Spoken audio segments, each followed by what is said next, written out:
everyone. My name is Matt Vocci. I am an attorney with Santoni, Vocci Ortega. We're over on the Western Shore, so we're outside Baltimore, and we do a lot of work with tenants. And we were asked today to kind of go through, these are kind of broad-based tenants' rights. We'll go over security deposits and things that are kind of typically come up, some habitability issues, things like that. So that's my firm, and then we recently added Sharice Liu, who some of you may know in the provider world, came and joined us. All right, so the first thing, I guess, and what is kind of most critical for most people is the eviction process itself. And I wanted to kind of just give this is a new law and may not be followed yet. There might be compliance issues from landlords that are not aware of this or are not doing this properly, but Maryland now requires a notice of intent to file. So there is a form that says you are behind X amount and the landlord intends to file an eviction action, a failure to pay rent. That's a FTPR, and it can be mailed, it should be mailed affixed to your door, or it can be emailed, but only if the tenant elected to do that. I think what we're going to see is that will be buried in the, like a 40-page lease now that you have agreed to get that via email. So, be aware that that might be something that someone has agreed to and has no idea that they've already agreed to that. And it could be an old email address you're not even checking anymore. Summary ejectment is what most places call these actions, the failure to pay rent actions, so eviction actions. There's very little notice that you get your notice of intent to file, then they file, things are mailed out and supposed to be affixed. Again, it's supposed to be what's called nail and mail, but it's supposed to be, put on a tenant's door. That may or may not happen. In some larger complexes, they were putting notices in different places and people weren't seeing them, like the mailroom or whatever.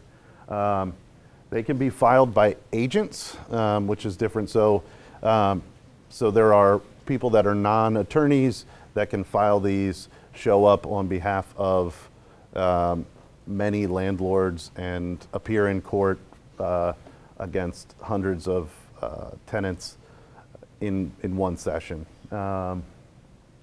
That's particularly difficult because they don't actually, in many cases, have any proof of whether you have paid, what you've paid.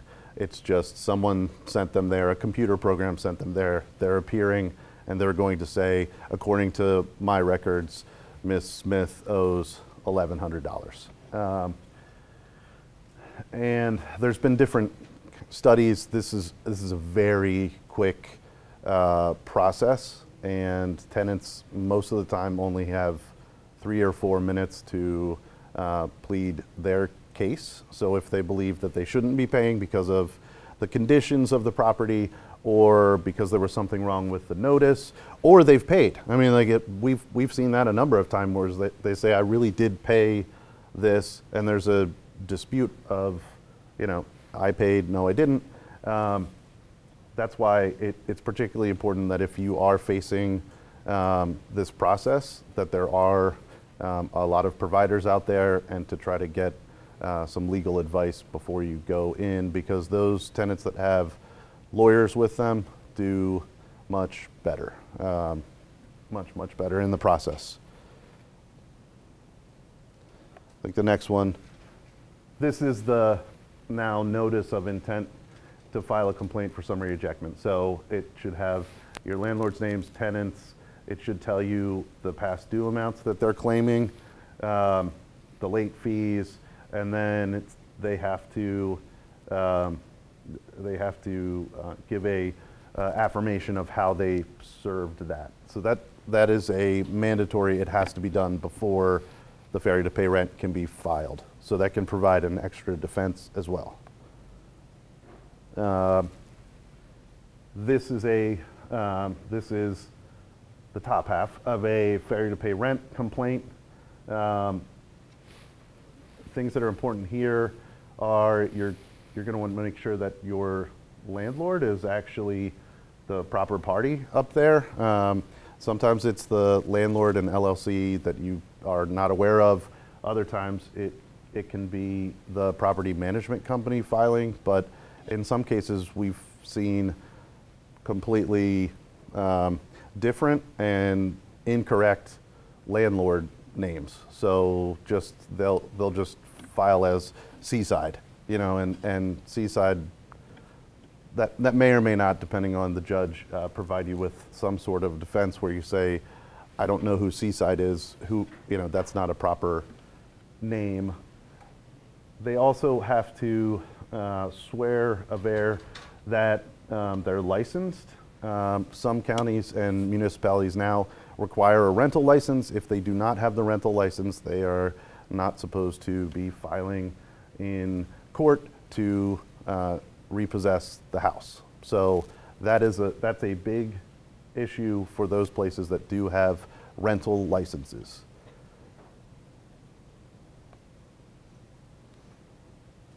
So we talked a little bit about your defenses to eviction.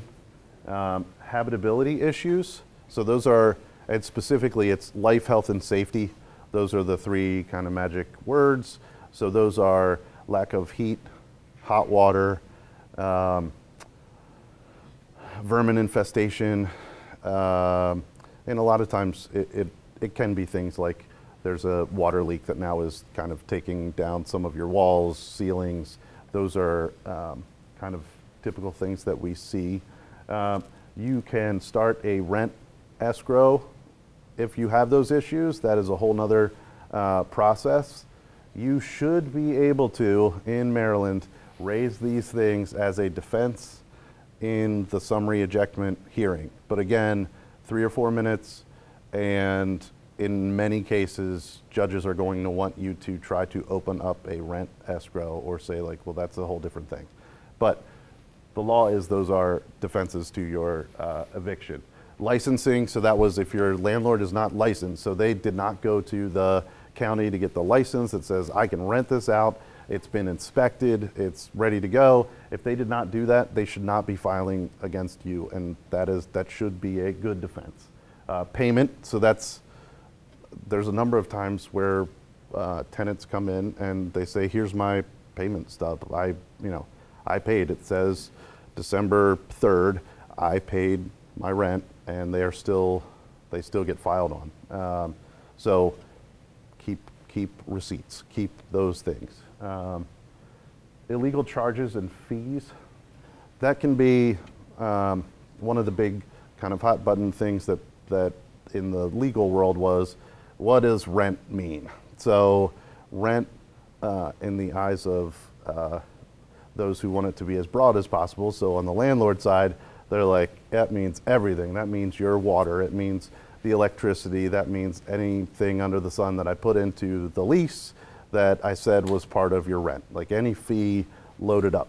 The courts have done a decent job of coming back and saying, no, rent is really that amount that you're just paying for possession of the house. So not the electricity and the water and the administrative fee, whatever that is, and the fee to even get your water bill, and those sorts of things are not rent.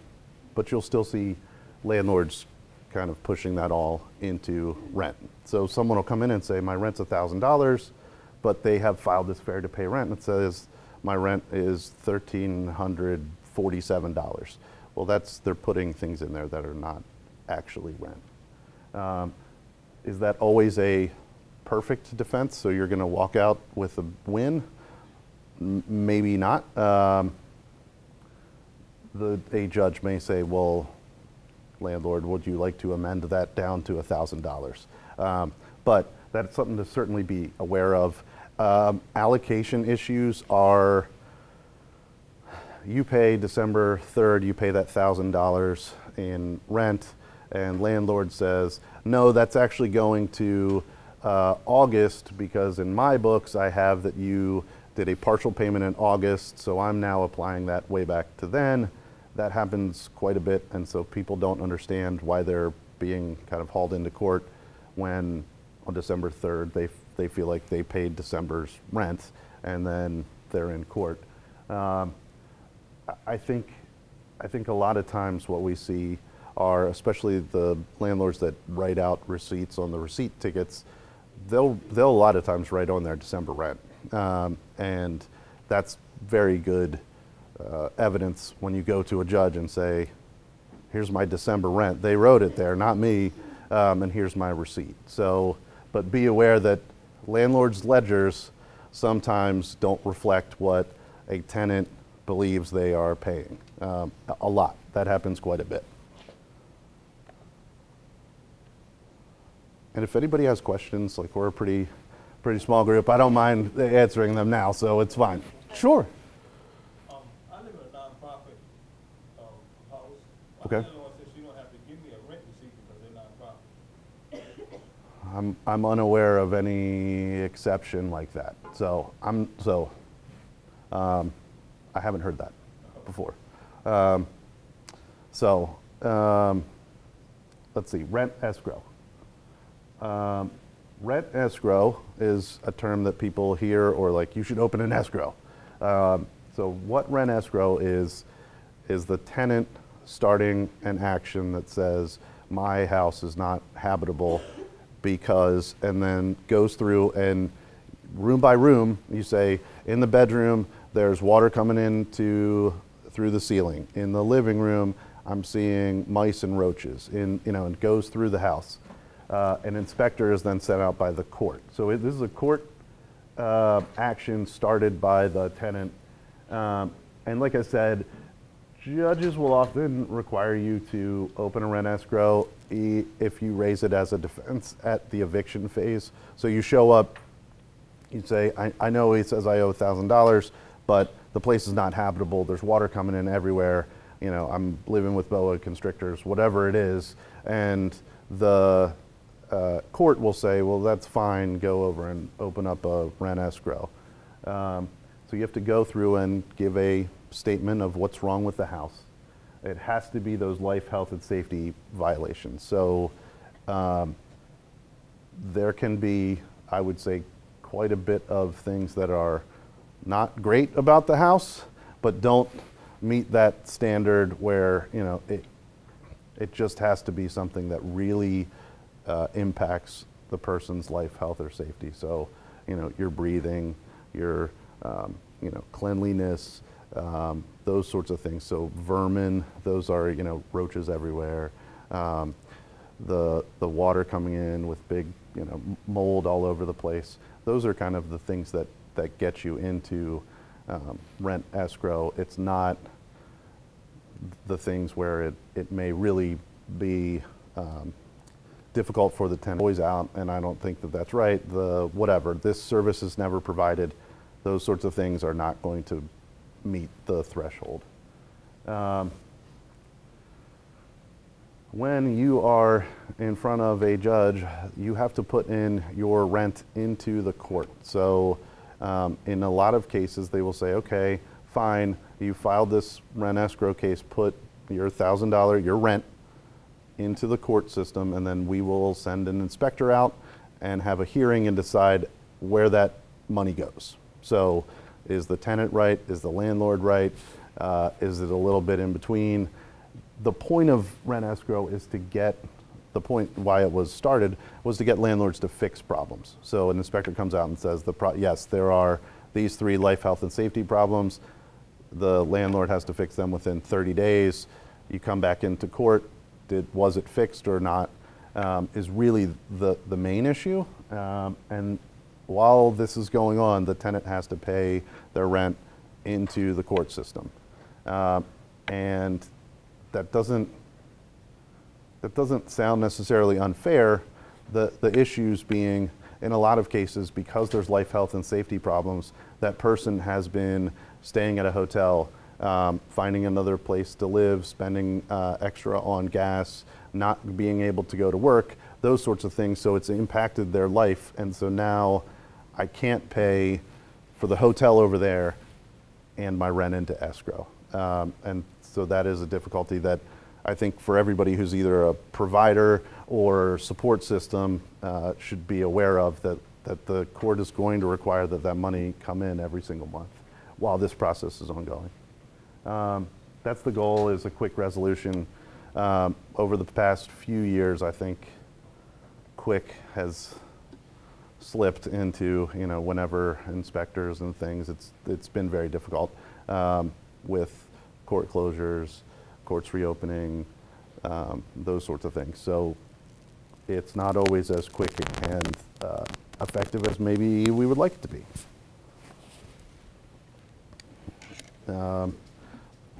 Maryland has, so here's the big picture is your landlord cannot change the locks on you. So that's the, they cannot change the locks. They can't bar you from the apartment unless they go through legal process. So that Maryland has gone away with what's called self-help.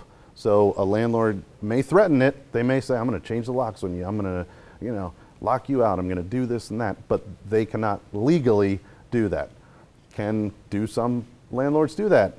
Yes, but they cannot legally do that. They can't take all of your stuff and throw it onto the sidewalk legally, because Maryland has an illegal eviction statute. The legislature said we're doing away with this kind of idea of, well, you owe the rent and I'm just going to lock you out. And you agreed to that in the lease that you signed 9 months ago, so that's fair. So self-help not permitted. Threats are included. So in the things that a landlord cannot do is threaten to lock you out, threaten to throw your stuff away. So it's not just the act of actually locking out, it's also threatening to do that.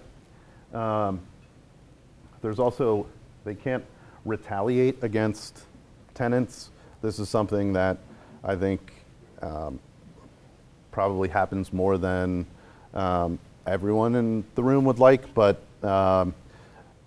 you make a complaint, to the landlord. You make a complaint to, let's say, the county inspectors. You call the health department. You call, the permits and inspections. Landlords are not supposed to retaliate against tenants for doing those things, or starting a tenant organization. They're not supposed to retaliate against tenants for doing those things. There are overt and subtle ways that landlords do that, but it is a violation for a landlord to do that. Tenant holding over. So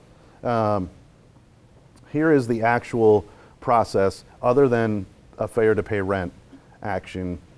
A landlord can send a letter that says, dear tenant, you're violating the lease, and I want you out in 30 days. So you're violating the lease by, and they're supposed to give how you're violating the lease, and we want you out in 30 days. That date is January 14th. If the tenant does not leave by then, does not agree that they are in breach and that it's substantial, and they stay, the landlord has to file something in court. So a lot of folks will get that letter and think they're locking the doors on January 14th. Well, what is supposed to happen is, if you have a disagreement with your landlord and say, you know what, I'm not breaching this lease, or it's a really minor infraction that you're trying to blow it up into some sort of big infraction. I left my recycling bin out one night. I don't think I should be kicked out for that. If you have a dispute like that, then the landlord has to file something in court, and then the tenant gets notice, and then there is a hearing, and only a judge can say you have to leave and grant possession back to the landlord. A landlord can't do that. by him, herself. So no eviction without court proceeding. So that's the big, that I think for everybody is, even scary letters, even I'm kicking you out. That might violate the law, but they have to go into court to actually evict.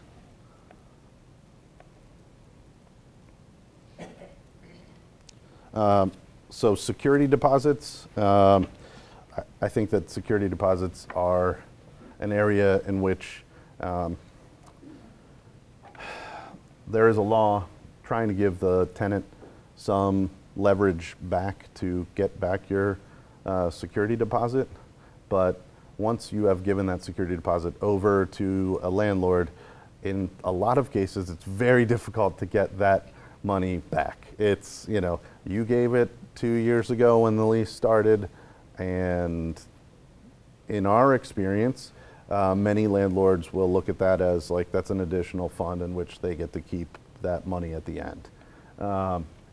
So the only reason that they're supposed to keep your security deposit is if you have damaged the home more than ordinary wear and tear.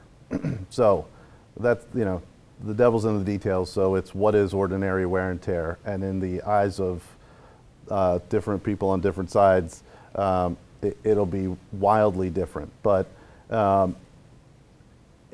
think that even the Maryland Attorney General has a nice pamphlet on this, but something like, if you're living someplace for 2 years, there's going to be some amount of wear on the carpets. That's ordinary. I'm not, not saying you've, cut them open, burned them, but you live someplace for 2 years, there's going to be some wear and tear, and it should not always be on the tenant to, basically provide brand new carpets to the landlord, or pinholes for you hung up your photos on the wall. I would argue that's ordinary wear and tear. That's what people do when you live in an apartment. You put little nails in, and that is kind of to be expected. The walls after a few years may not, the paint may not look brand new. It's not.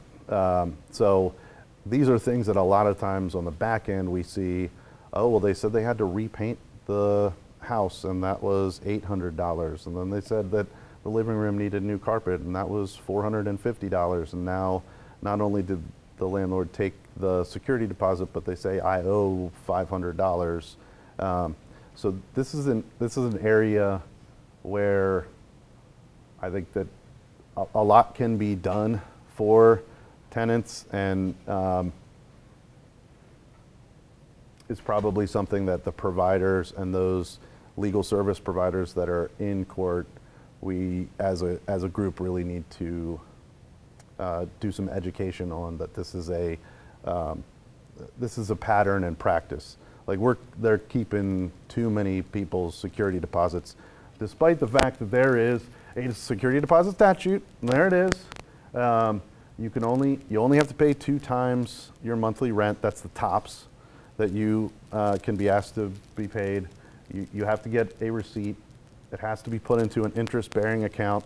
I think that's probably doesn't happen in a lot of cases. And then there's a list of kind of, here's the parameters for getting your security deposit back. It's supposed to be within 45 days after the end of the lease. The landlord is supposed to provide a list of the damages and a statement of the costs incurred. So really, they should put some backup that, okay, you have kids, they drew all over the walls. We paid ABC contractor $300 to repaint the walls. Here's the receipt showing, backing that up, because that is something that does not always happen. And if the landlord does not do that, they can't withhold the funds. So even if they send it 75 days later, that's too late. That's too late. and there's a lot of disputes around security deposits. This is a well drafted law as far as for tenants' rights. It's just making sure that people know that it's out there and, you know, can actually advocate either for themselves using help from places like Maryland Legal Aid or the self-help centers, the Maryland Court help centers, because it is a good statute. I put in here that you have to watch out for other suspect fees when you move in.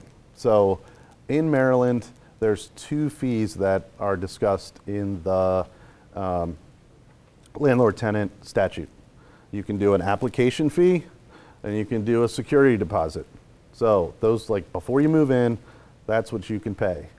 We have now seen kind of an explosion of upfront fees that are taken up front and do not fit into the definition of either a security deposit or an application fee.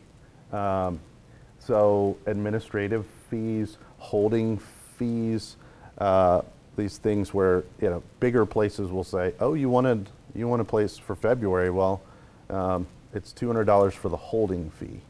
And where does that go? Away from you.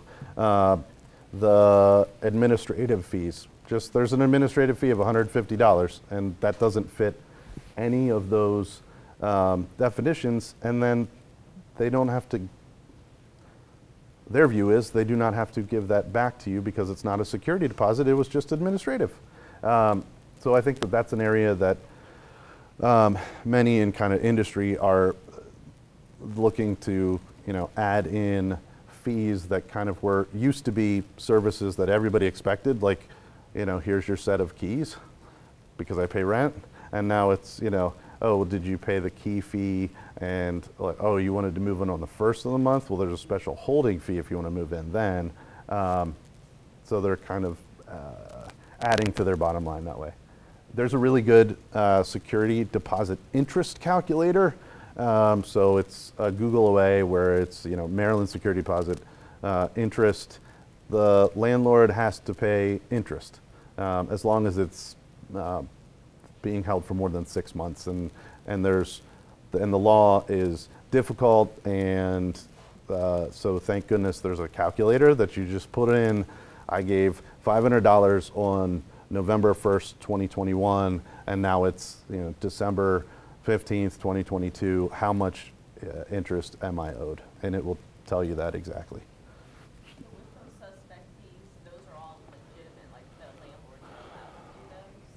Well, so they would say, yes, they're not mentioned in the law, but, you know, why not? And we certainly have taken the position that no, they're not. That really you're supposed to, an application fee and a security deposit. So application fees are supposed to go to things where it costs the landlord to run your credit, run a background check kind of thing. So fine, there's hard costs there. That's what your application fee is supposed to go toward. And then a security deposit is there to protect the landlord from someone damaging their property. But now there's this kind of ever expanding list of fees that just don't fit into anything and aren't held for the tenant and don't come back to them.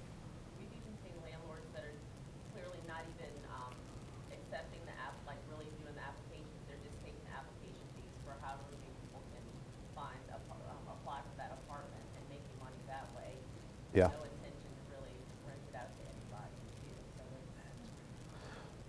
they're getting a little of their income. Yeah, there's a Consumer Protection Act that Maryland has that's kind of ringing in my ears thinking about that too. If you could actually prove that, you know, that it's like, that was our plan. We just kind of, oh good, apply, sure. I'll take your application, Yes, ma'am.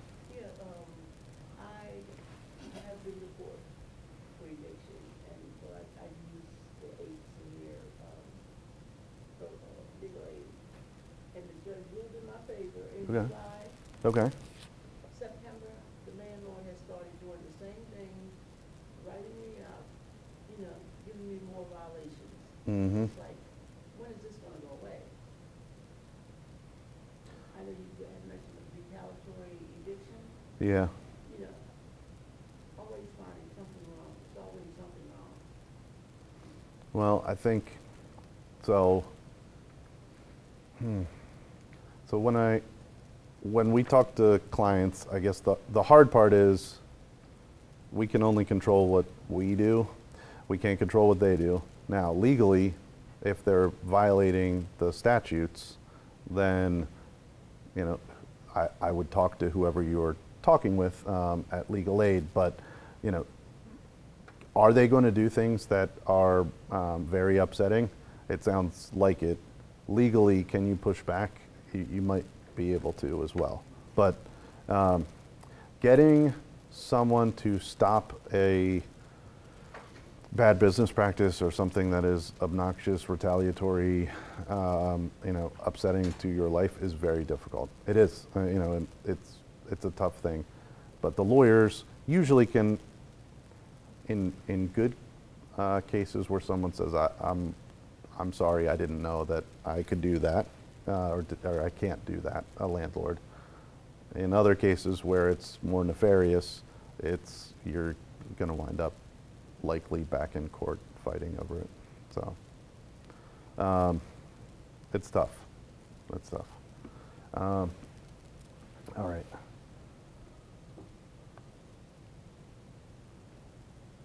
So I just wanted to point this out too, that there was a law passed that any of the fair to pay rent cases during that time period, March 5th, 2020, before July 1, 2022, can be shielded from public inspection. And I know that some advocates are pushing for additional fair to pay rent actions beyond January 1st to be shielded as well. So what does shielded mean? Landlords, so you go to rent the next apartment or house, and if they run a background check, a lot of times it'll come up and say, oh, well, your old landlord filed a fair to pay rent action against you in June of 2020, or I guess probably not then because they couldn't, but you know, September of 2020, and therefore I don't want to rent to you, or I usually only do a $300 security deposit. I want you to do $1,200.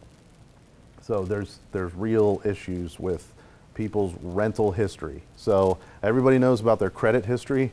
So, you know, and people are concerned about there's a credit score, there's a number given to all of us in this room by these three companies that control whether you get a car, get a house, whatever, and at what loan, what your interest rate's going to be. Well, there's also companies that are gathering up mass amounts of tenant data and creating a rental history for each person. So if you have rented in the past, you know, recent years, you will have a rental history, and in a lot of cases you will have a rental history score. And so a landlord, particularly like the larger kind of corporate landlords, will have parameters where they say, all right, we only rent to people who are, you know, above 450 or whatever they set it at. Or they'll say, we'll rent to people between 350 and 450, but they have to pay additional, or they pay more. They pay additional security deposit. So your rental history is very important. And so if you do go to court and prevail on your fair to pay rent, it's a good idea to try to go back and get that shielded. Excuse me, because it won't show up anymore on case search, so someone can't just go to the Maryland Judiciary's website and just get your information where they say, okay, I'm gonna rent to Miss Jones, and I type in first name, last name, and oh, there's fair to pay rents, If you get it shielded, that won't show up, and these big companies that are taking all of this data won't be able to pull it down and say, here's your tenant history. It is poor because it is not good, because in a lot of instances, even if the landlord files against you, they hold that against the tenant.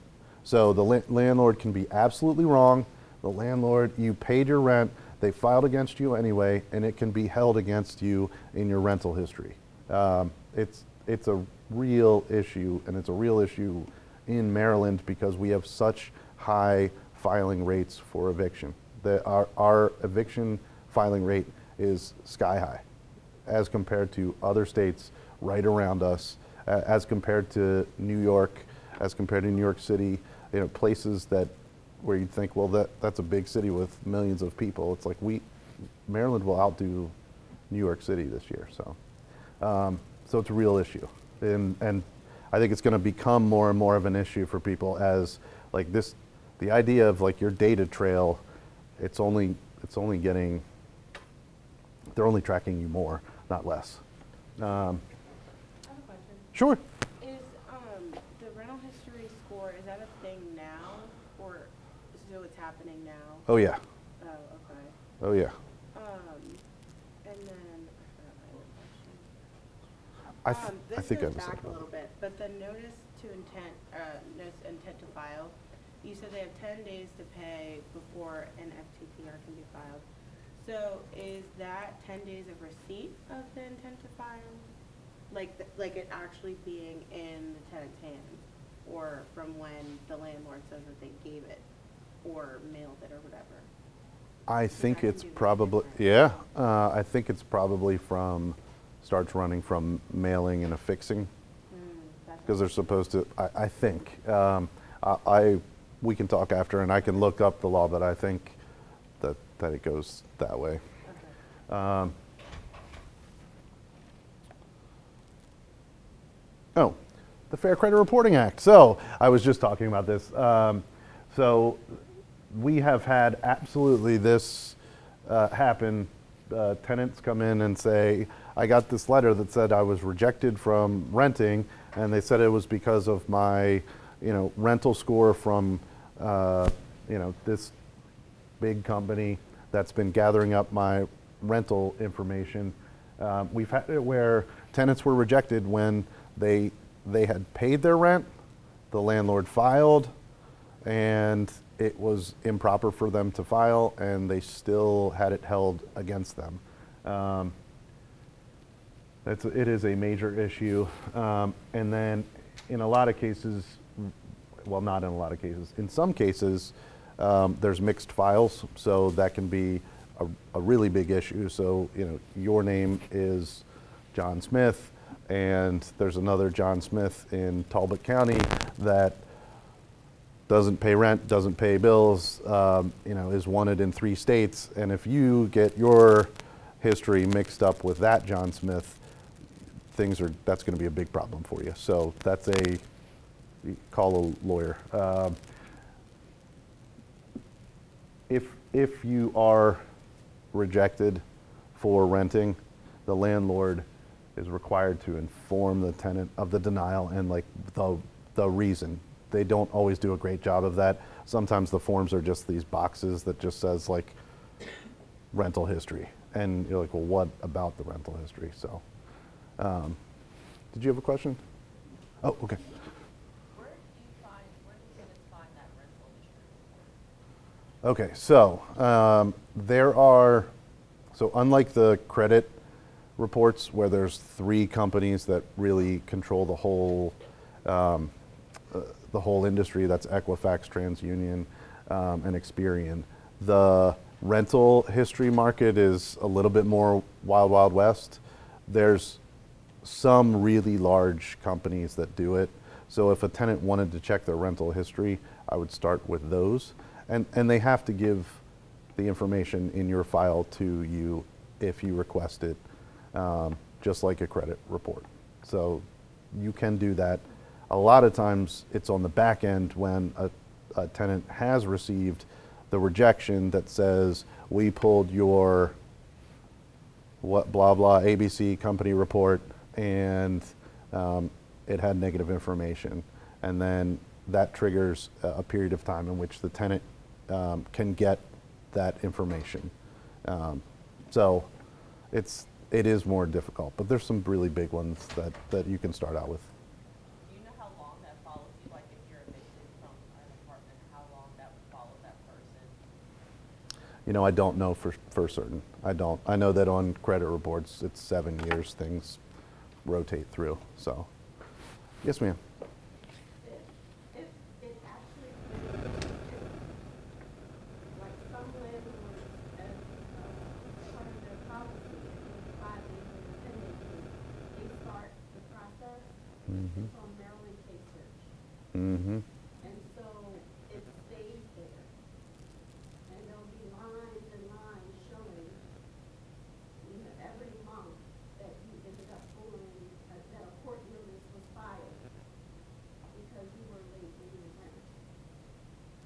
Yeah, there's a whole bunch of issues with it because, like someone who is on receives disability payments might receive their disability payment on the 16th of the month, but their landlord has a policy that if you haven't paid by the 10th, I'm filing, and the person doesn't get their money until the 16th for rent, so they will have extensive filings against them. And then the other collateral issue is then the landlord will pass along the fees for filing the failure to pay rent and say, well, that was $50 extra. The late fee is 5%, so your $1,000 turned into, $10.50 for the late fee and another $50 for the failure to pay rent, so it is now $1,100, and you get your income in on the 16th, and instead of, and let's say you pay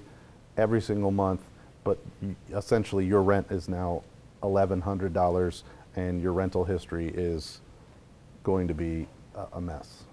And folks can look, and it doesn't say on case search, oh, they paid on the 16th. It just will show up as a failure to pay rent. Right, exactly. So there's no context to it, like, no, I only get paid on this time or whatever. Are expungement for failure to pay rent, is that a thing in Maryland? That was the shielding. So there isn't, like, even if it wasn't in that time period, like, is there ever a time where, okay, it's been 10 years, can I get this taken off case search? I don't believe so. Yeah.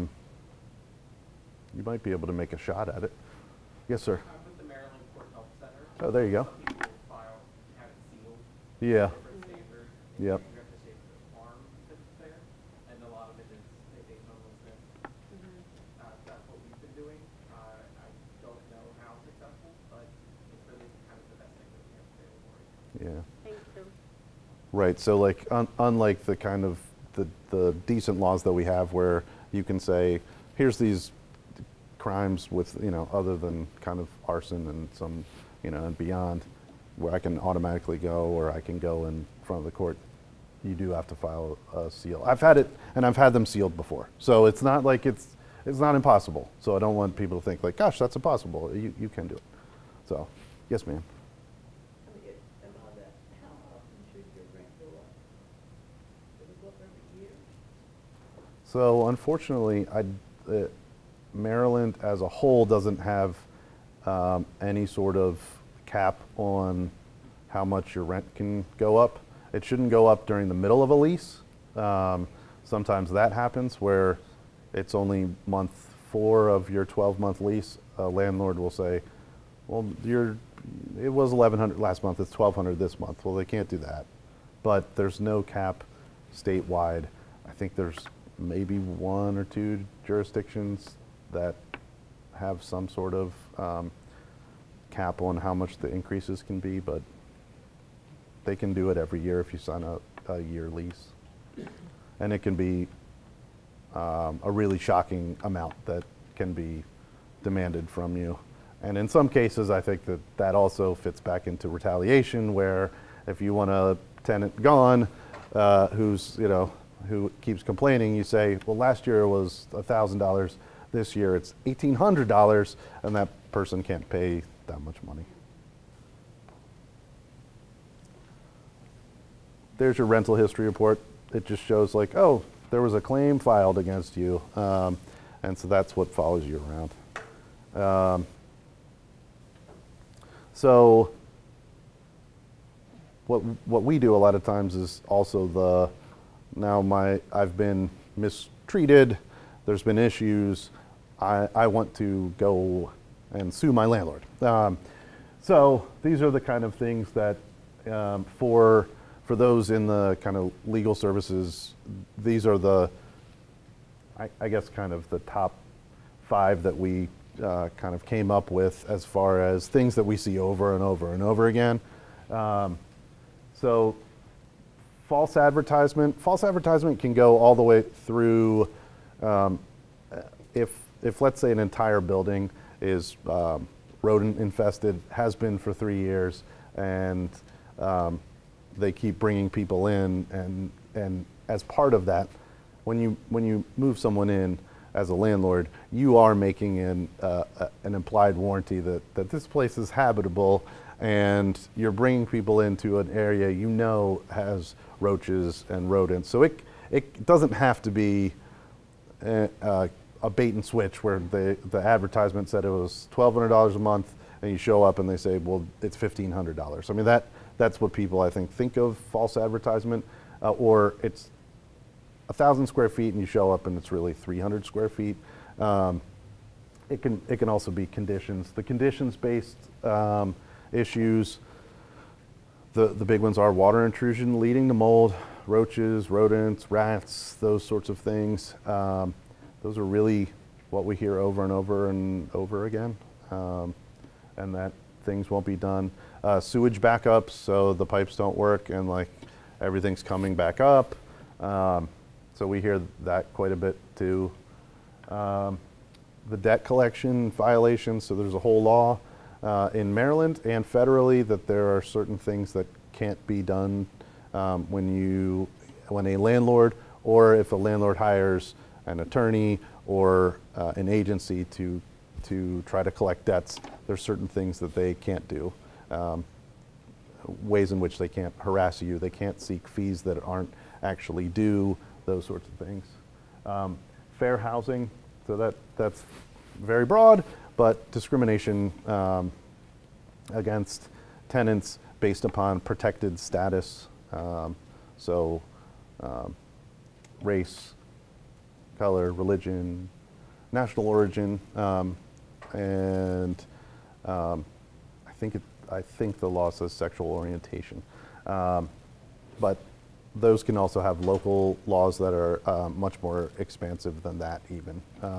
But you cannot do that in the rental of different places. You can't discriminate on the basis of familial status. So, no, I don't want your children, those sorts of things. We talked about illegal evictions and illegal lockouts. Are there any, what are the actual consequences if a landlord is discriminatory? So the consequences, if you file a lawsuit saying that they've violated the Fair Housing Act, which is the federal act, and Maryland's has a very similar statute as well. The tenant, if you're successful, the tenant can receive damages for what they have, for what they have gone through, which would be economic damages. So in some cases, I went to rent the place, was rejected for a discriminatory reason. I had to go quickly find another place that was $200 more a month. So the economic part may be, I paid $200 more per month because I was going to be out on the street if I didn't. So economic, and then the emotional distress of the discrimination, the kind of fallout to your life, and then attorney's fees. So the landlord would have to pay the attorney's fees for the lawyer and the costs. So that is decent. It's as far as most civil rights type claims have a fee shifting provision that says if the big guy is discriminating against the little guy, that not only do you have to pay the little guy, but you have to pay their attorney's fees, and so they don't have to come out of pocket at all. So, oh, yes, ma'am. That's okay. With the clients that we serve, the general people shelters, they're homeless, and we have some providers who simply just prefer and will tell us they just don't want to make people feel homeless. Mm-hmm. So which seems fairly discriminatory to us, working in this, in this line of work.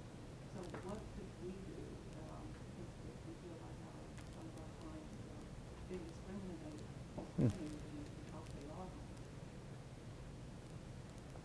It's interesting. So on one hand, you'd have to try to figure out how that fits into a protected class. Maybe source of income? I was going to say Maryland does have now a source of income. You can't discriminate on the basis of someone's source of income. So that, what does that translate to? If someone has a voucher, you cannot discriminate against those who have a voucher. So that's a deep question. I would be glad to talk with you about it, but there's both direct discrimination and then there's something called disparate impact. So if you could show that a company was doing something that, even though on the face of it they say, oh, well, it's non-discriminatory, the impact of it turns out to be discriminatory. It really affects, 80% of the time it affects African American women, something like that. I mean, so it would be something that you could say, yeah, I know on the face of this, you say that oh, it doesn't say race anywhere in my policies. I would never do that. But if the actual impact is that on the basis of race, more people are rejected, you could maybe go that way too.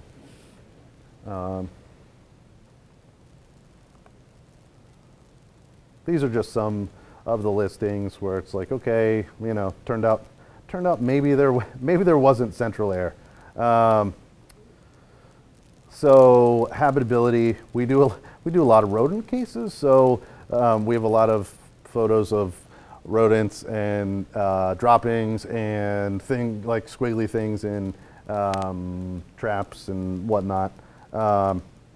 And we've talked about that: lack of heat, electricity, hot, cold water, inadequate sewage facilities. People's ceilings fall on them all the time. I'm shocked how often that happens. That's just water problems for a year or two, and then your ceiling falls on you.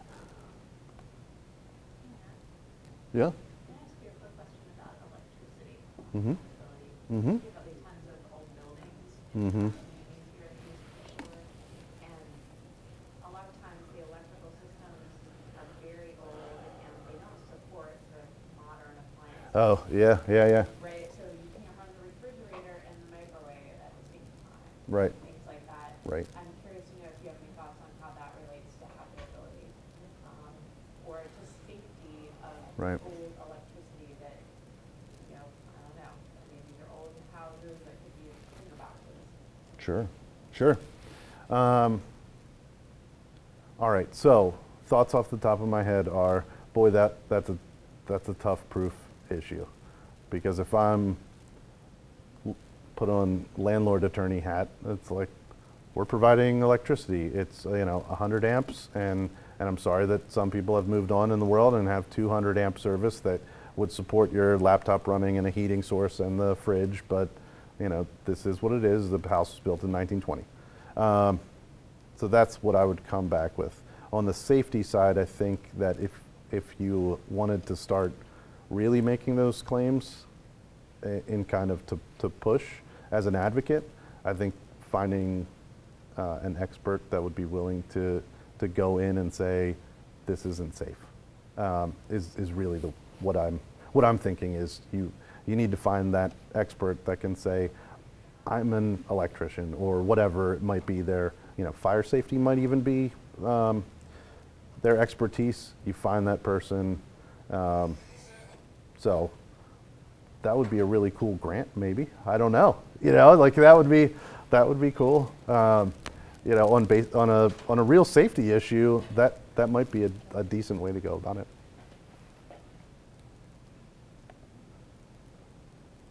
And then this is just a plea to like think outside the box like that, you know, think about things. So I went to Cabela's Bass Pro and I bought a trail cam that people use all the time for, you know, their deer and whatever. And we put it in people's houses. And so that was great. So it shows like, you know, it was 3:47 a.m. And so we got really good footage, and that helps convince a lot of people that even if they're skeptical, that like it's disgusting. You know, you show, you know, where they're just like, oh, because it might sound like mice, like everybody has mice sometimes, and you're like, no, we've got an infestation. Here's them running all over your stove every night, and you know, those sorts of things. So anyway, so thinking outside the box. For those who are trying to make a case, either, you know, advocating on themselves or for, you know, professional advocates, photos, and a lot of people now are very good with, because we all have a, you know, unlimited amount of photographs and videos we can take with phones, but pictures, you almost have to have them to really make a strong case that this place is not safe or, you know, the conditions are bad. We always want lease photos. If we can get the advertisement of the property from the beginning, that would be great. But all communications with landlords, and including the text messages, a lot of people text with their landlords. Sometimes I think to an unfortunate end, because texting is so kind of like quick, and I don't think people think through the ramifications of everything that they say in text messages, rather than like a more formal writing. So, you know, you wind up with a text message that you say, hey, there's rodents, you know, like there's mice everywhere, you know this, come fix it. And the landlord says, I'll have somebody out on Tuesday. And if you write back like no big deal, well, no big deal will be like your entire case will be called no big deal, you know, if you try to pursue the landlord. Code violation notices, so anyone can request code violation notices through the Maryland Public Information Act. So you can go and get code violation notices from your county for the property. And what we do is we want to see what code violations existed before our person moved in, and then during the time, if any, to show that this was not a surprise that there was an electrical problem. It's been well known. The last 3 tenants have all complained about an electrical issue. And then any court filings that have gone on with the folks. Past tenants are can be a really great source of information, so if you can find that. And again, because there's a lot of data out there, so like whitepages.com can show you can do a reverse lookup, and it'll show you folks that have lived at 123 Main Street, and you can say, how was it when you were there? So you can kind of investigate, talk to witnesses that way. The credit and rental history, I think, is something that our firm is really going to start having people request, because if anything's on there, it really can be a detriment to you finding a place to live. Here's your common debt collection claims. We've seen probably all of these, I think. For some reason, people think that if someone's in the military, then they have a housing dispute, that the landlord can just call up their supervising officer and just like demand them to pay, that there's some sort of, and that is not true. So your landlord can't contact your employer or your friends and family for rent to say, they're not paying my rent, and I know your, bills uncle, you have to pay now. You can't do that. Or he's deadbeat or whatever. All of that's a violation. Suing for incorrect amounts, I think, happens a lot. That's robo-filing, which is like these just software just pumps out filings, and then you'll see at rent court just hundreds of people that have been filed against. And so I think for that information, it's the old like garbage in, garbage out. So if they put in wrong information, they're going to sue you for wrong information.